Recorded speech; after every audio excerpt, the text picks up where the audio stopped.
I only half believed that Santa existed, and that was okay with me, because when I was about 7 years old, I, around 2 o'clock in the morning, snuck into the living room and saw my mother wrapping presents for her children.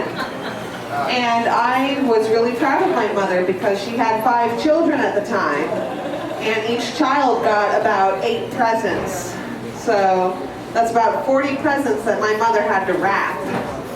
But what I didn't realize was that she was doing all of this alone, because every single year, Christmas Eve, my mother would get into a fight with my father.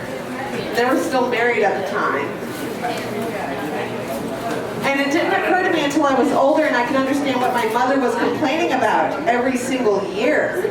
But it turns out that my mother had to wrap 40 presents every year by herself. Convenient. Very convenient. And so the real Santa Claus in my life was my mother, and I never knew how to thank her because I was a fucking child who was hoping that some fat guy was giving us presents in an apartment that didn't even have a chimney.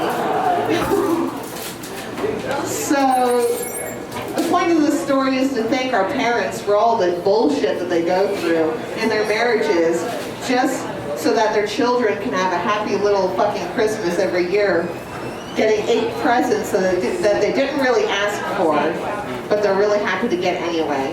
And so this thank you is not for Santa Claus, it's for my mother. Merry fucking Another Christmas story, come on up. Who's got one? Who's got it?